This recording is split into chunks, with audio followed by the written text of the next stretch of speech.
देखिए हमारा जो सवाल है इसमें का मध्य बिंदु का निर्देशांक वाला फार्मूला लगा करके ए का मान बताना है। मतलब ये है कि अगर यहाँ एक्स और वाई होता तो हम उसको मध्य बिंदु का निर्देशांक कहते, यानी इसका एक्स और इसका एक्स जोड़ करके, यानी x1 धन x2 बटे 2 और y1 प्लस y2 बटे 2 करके इसका निकाल लेते। लेकिन यह पहले से ही दे दिया तो कह रहा ए का मान क्या होगा। तो यहाँ देखिए जो ए का मान है वो एक्स वाले पद में है कि वाई वाले पद में है, वो एक्स वाले पद में है। किसके पद में है? एक्स वाले पद में है। तो मध्य बिंदु का निर्देशांक का फार्मूला क्या हम पढ़े थे? मध्य बिंदु का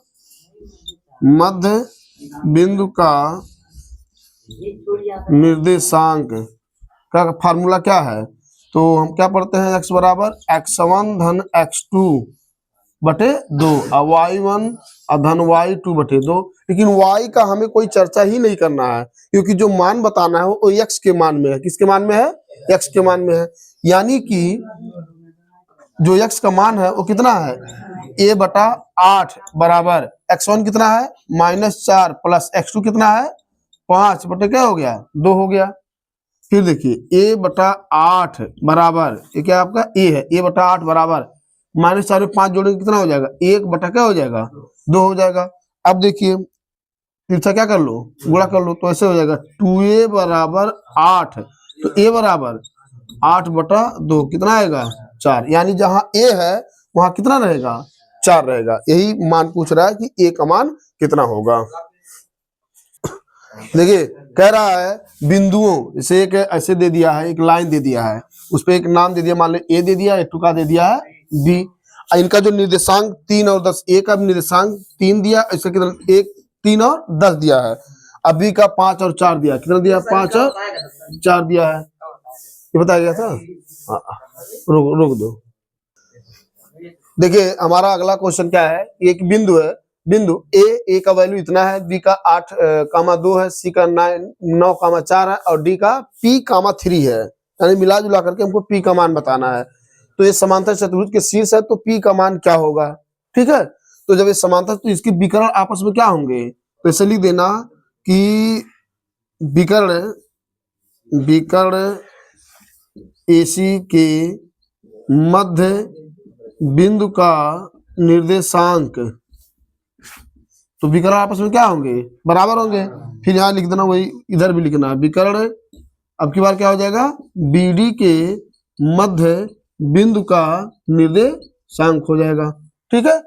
यानी कि विकर्ण AC के मध्य बिंदु का निर्देशांक और विकर्ण BD के मध्य बिंदु का निर्देशांक। तो इसमें विकर्ण A का मान कितना दिया हुआ? देखिए लीजिए यहाँ पे कितना है? 6 और कितना है? 1 है। B का कितना है? 8 और कितना है? 2 है। C का कितना है? 9 और 4 है।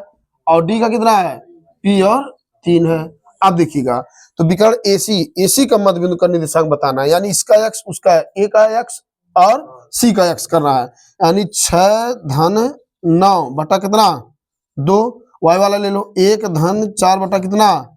2 हो जाएगा। इधर हो गया 1 का बराबर। विकर्ण BD में आ जाओ, इसका x उसका x, यानी कि 8 धन P बटा कितना? 2 हो गया और 2 धन 3 बटा कितना? 2 हो गया। इधर का हो गया। अब देखिए, अच्छा जो P का मान है वो किस में है? x में है कि y में है? x में है। किस में है? x में। तो x का तुलना x से ही करेंगे, इतना ध्यान देना। यानी इसको हम हटा देंगे, कोई दिक्कत उससे हमें नहीं है, हटा देंगे। क्यों? क्योंकि जो P का मान है वो x वाले मध्यमान में है। ठीक है। तो ऐसा हो जाएगा 9 6 15 बटा कितना हो जाएगा? 2 बराबर कितना हो जाएगा? 8 धन P बटे कितना हो जाएगा? 2। इससे क्या हो गया? कट गया। वही कर लो, 15 बराबर 8 धन P, तो P बराबर 15 माइनस 8 कितना हो गया? 7 हो गया। यानी P का मान कितना आएगा? 7 आ जाएगा। नोट कर लीजिए। देखिए अभी जो हम सवाल लगाए हैं उसके जैसा ही है, बस थोड़ा सा अंतर है। उसमें केवल P का कहा था, इसमें दो मतलब x और y का बताना है। यदि बिंदु A 1 2 है, B का 4y है, C का x 6 है और D का 3 5 है, तो कह रहा है समांतर चतुर्भुज के शीर्ष है, तो x y का मान बताइए। तो A का, B का दिया हुआ है, C का दिया है और D का भी दिया हुआ है। सेम वैसे ही लगाएंगे।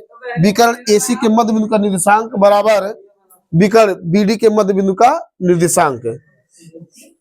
विकर्ण AC के मध्य बिंदु का निर्देशांक बराबर विकर्ण BD के मध्य बिंदु का निर्देशांक बताना है। तो कुछ नहीं, बस देखिएगा AC का क्या है ना, यानी इसका x उसका इस तरह से लगाएंगे हम, तो x का निर्देशांक निकालेंगे तो वैसे हो जाएगा 1 धन x बटे 2, फिर क्या हो जाएगा 2 धन 6 बटा 2, 1 का हो गया, बराबर BD का ये है, यानी इसका 4 धन 3 बटे कितना 2, 2 और y धन 5 बटे 2 हो जाएगा। x का x से तुलना कर दीजिए, y का y से तुलना कर दीजिए।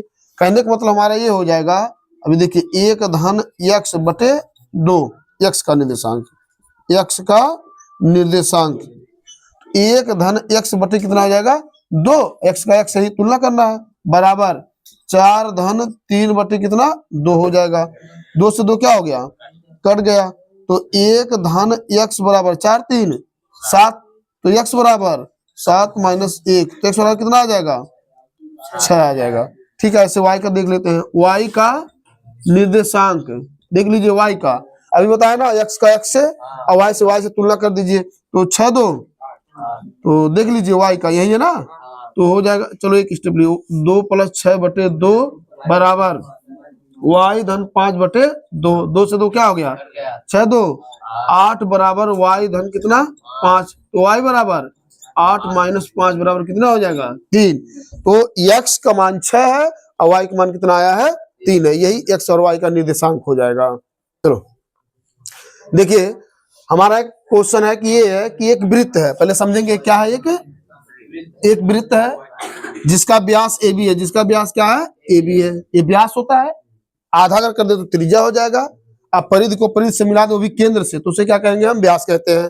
तो कह रहा है AB वृत्त का व्यास है, नाम दे दो A और B, इसका वृत्त का क्या है व्यास है, जिसका केंद्र ये केंद्र है, उसका दे दिया निर्देशांक कितना 2 और माइनस 3 दे दिया है, और B का कितना दिया है 1 और कितना दे दिया है 4 दे दिया है। तो कह रहा है कि A का निर्देशांक कितना होगा, तो हम क्या जानते हैं कि A का x, तो ऐसे तो बताते हैं निर्देशांक कि इसका तो xy मान लेते हैं, इसका क्या मान लेते हैं xy, उसी का कह रहा बताने के लिए, तो इसका x जोड़ करके तब तो ये आया था, मध्य का है ना, ऐसे ही निकाले इसका x जोड़ करके, ऐसे मतलब x1 x2 बटे 2 y1 y2 बटे 2, तब निकला आपका x और y का निर्देशांक। तो कह रहा A का बताइए, तो देखिएगा A का निर्देशांक क्या होगा, तो पहले केंद्र का निकालते हैं, ऐसे निकालेंगे, ठीक है, इसको O मान लेते हैं, O का निर्देशांक क्या होगा, O का निर्देशांक मतलब उसमें O में x का बताएंगे, तो क्या करेंगे, तो क्या होगा आपका x धन 1 बटे 2, O का कितना है x वाला पद बताइए 2 है, कितना है 2, तो 2 बराबर x धन 1, 2 बराबर x धन 1 बटे कितना हो जाएगा 2 हो जाएगा, इसका क्या कर लो 2 दूना 4 बराबर x धन 1, तो x बराबर 4 माइनस से कितना आ गया 3 आ गया, यानी जहां x है वो कितना हो जाएगा 3 हो जाएगा, कितना हो जाएगा 3 हो जाएगा। अब देखिए y का बताना है, हम जानते हैं कि इसका y जोड़े तब भाई आया होगा, यही हम अब तक पढ़ते ही आए हैं कि मध्य बिंदु कहा ये, तो इसका यानी y1 धन y2 ऐसे ही पढ़ते हैं ना। अब देखिए y का यानी ये x का था, वो का निर्देशांक मतलब ये x का मान हम बता रहे थे, हाँ ठीक है। अब y का निर्देशांक किसका, y का निर्देशांक, y का निर्देशांक y ये है आपका, ये y1 हमको यहाँ x1 y1 करके लिखना चाहिए था, ठीक है, चलो हम लिख दे रहे हैं x1 y1 करके लिख दे रहे हैं, कोई दिक्कत नहीं है ना, समझना है, ये x1 है, तो y का निर्देशांक क्या होता है, ऐसे होता है y1 धन y2 बटे 2, ऐसे ही होता है। तो y का निर्देशांक कितना दे दिया है -3 बराबर y1 कितना है y1 ही है, और y2 कितना है 4 बटे कितना हो गया 2 हो गया, इसका क्या कर लो 2 तिया 6 बराबर y1 धन 4 हो गया, तो y1 बराबर -6 प्लस में उधर जाए क्या होगा -4, तो y1 बराबर कितना हो गया -10, यानी जो y1 है वो कितना हो जाएगा -10 हो जाएगा, यानी ये 2 का मान हो जाएगा आपका 3 और y1 का मान कितना हो जाएगा 10 हो जाएगा। यही ए का क्या हो गया निर्देशांक हो गया।